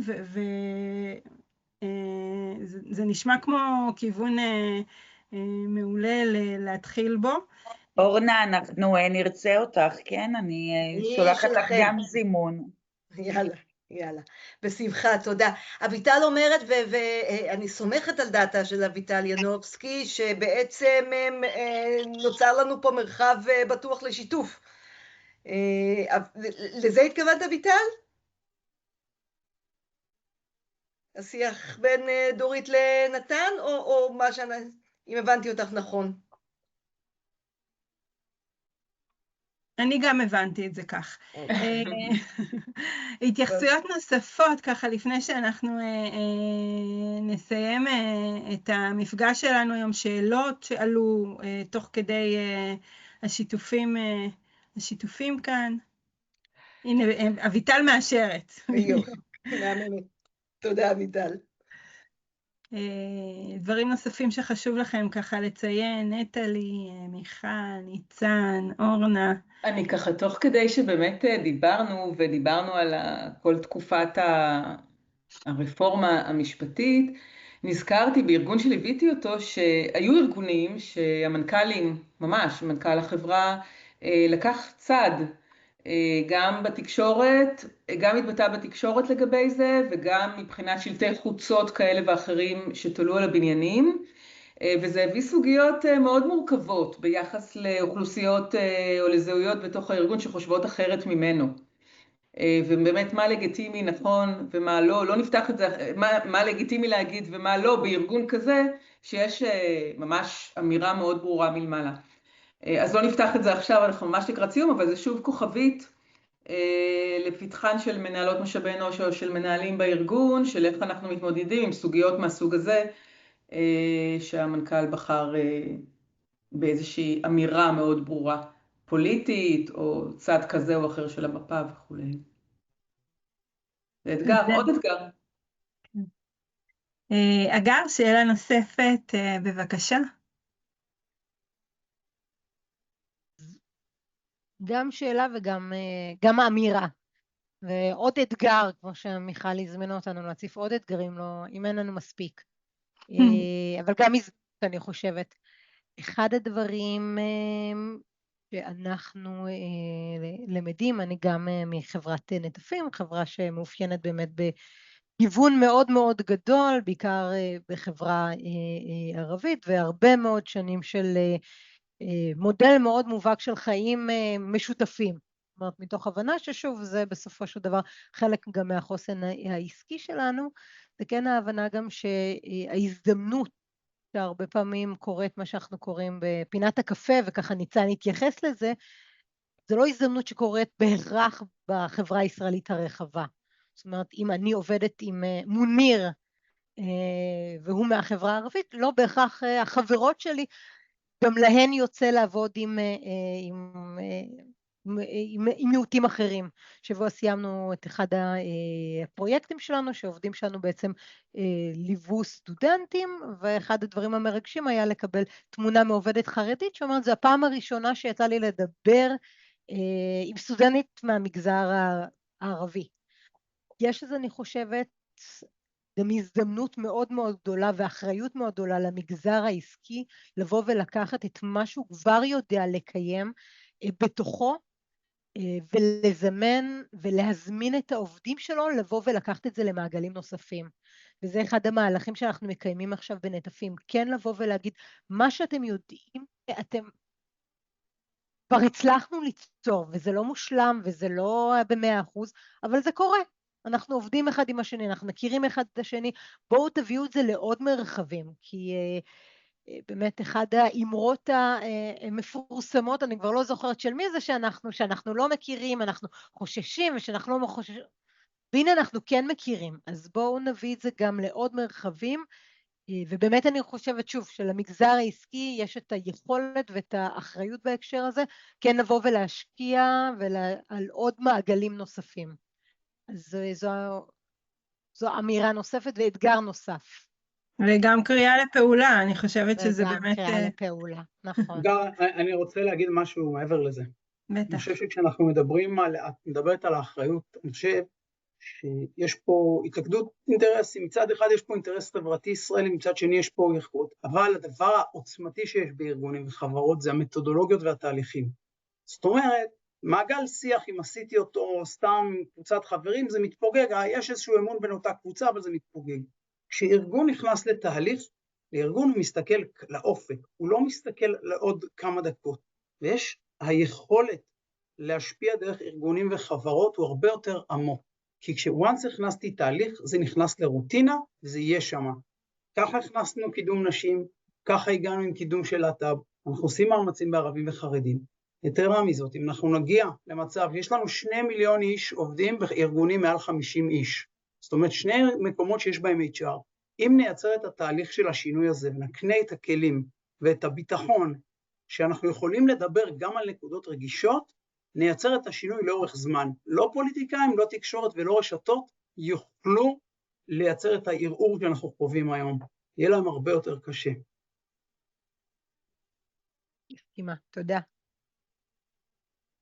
תודה רבה. אנחנו רוצים ככה לסיום הוובינר להודות לכל הדוברים והדוברות ולהודות למשתתפים ולמשתתפות שהייתם איתנו בשעה וחצי הקצרות האלה. תודה רבה, אפשר לשמור איתנו כמובן על קשר. גם שלחתי את זה ככה בצ'אט למי שככה כדי שנוכל כן לראות אתכם בשיחה שהתפתחה כאן, אפשר גם דרך השקף שמוצג כאן. תודה רבה, נהיה בקשר, והעיקר שתבחרו משהו ותצאו לדרך, אנחנו נשמח להיות לרשותכם. עוד רגע אחד בצ'אט, מי שרוצה סיכום של הדברים שלנו, 4 דפים עם סיכום העקרונות העיקריים, יש לכם קובץ PDF, מוזמנים להוריד אותו. אז אנחנו נשאיר את הצ'אט פתוח לעוד כמה שניות, עוד דקות. תודה לכם ולהתראות. תודה רבה.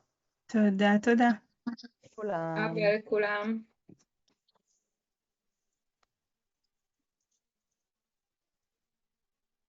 אורנה, איפה הקובץ? אני לא מצליחה למצוא אותו. בצ'אט?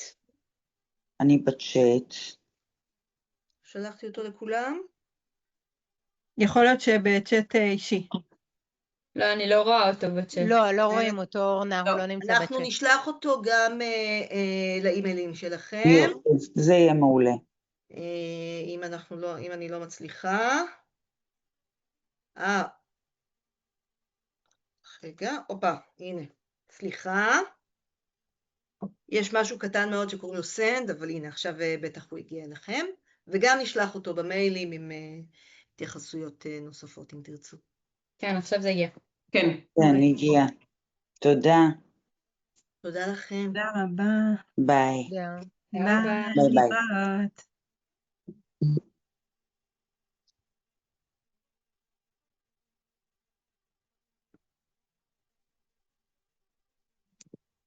טוב.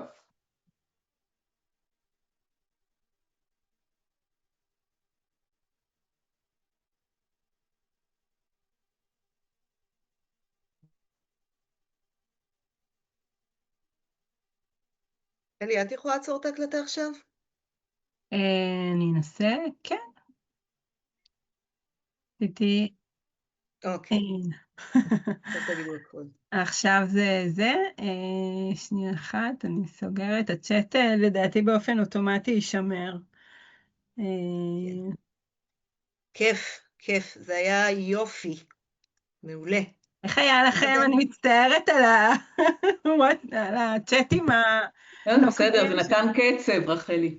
לא, לגמרי. זה היה נפלא. אני חושבת, אגב, שלקראת, באמת כשכבר נתחיל להגיע לשלבים שאנשים הולכים מכות על קווי ייצור במפעלים, אין לי ספק, אני חשבתי על זה כל הבוקר. אנחנו חייבים, ואז זה כבר יהיה באמת, עכשיו זה עוד כאלה למצטיינים שמקדימים תרופה למכה. לגמרי. אבל לא ירחק, אנחנו עוד רחוקים, אבל כשנגיע לאוקטובר או ספטמבר או מתי שזה לא יהיה, אנחנו עם היד על הדופק, ויש לנו כבר את בדיוק. התשתיות. אגב, אני חושבת שזה גם היה תמהיל מצוין, כאילו, לשומעים, כאילו, למי שהיה כאן בזה, באמת לראות, כאילו, גם את נטלי, גם לשמוע את נטלי, גם את ניצן, גם אותך מיכל ואורנה, כאילו, זה היה איזשהו חיבור שבאמת נתן רגע פרספקטיבות שונות, או רגע את הניסיון מהשטח, למול ניסיון מיוזמות או מארגונים שעוסקים בדבר, למול... אני חושבת שגם זה חשוב, כאילו, למי שמצטרף לוובינרים כאלה, לשמוע לא רק את הארגונים שעוסקים בנושא, כמו את הארגונים שחווים וזקוקים מפעילים את הפרקטיקות. זה, חגי היה קורא לזה וובינר נטול אגו. כן. כאילו שכל אחד מוכן להביא מהשותפות שלו בלי תחרות וביחד. תודה, תודה, תודה, תודה שזרמתם איתנו. תודה רבה לכם. ביי ביי. ביי. יאללה, שבוע טוב, להתראות, ביי ביי. ביי ביי. תודה. ביי.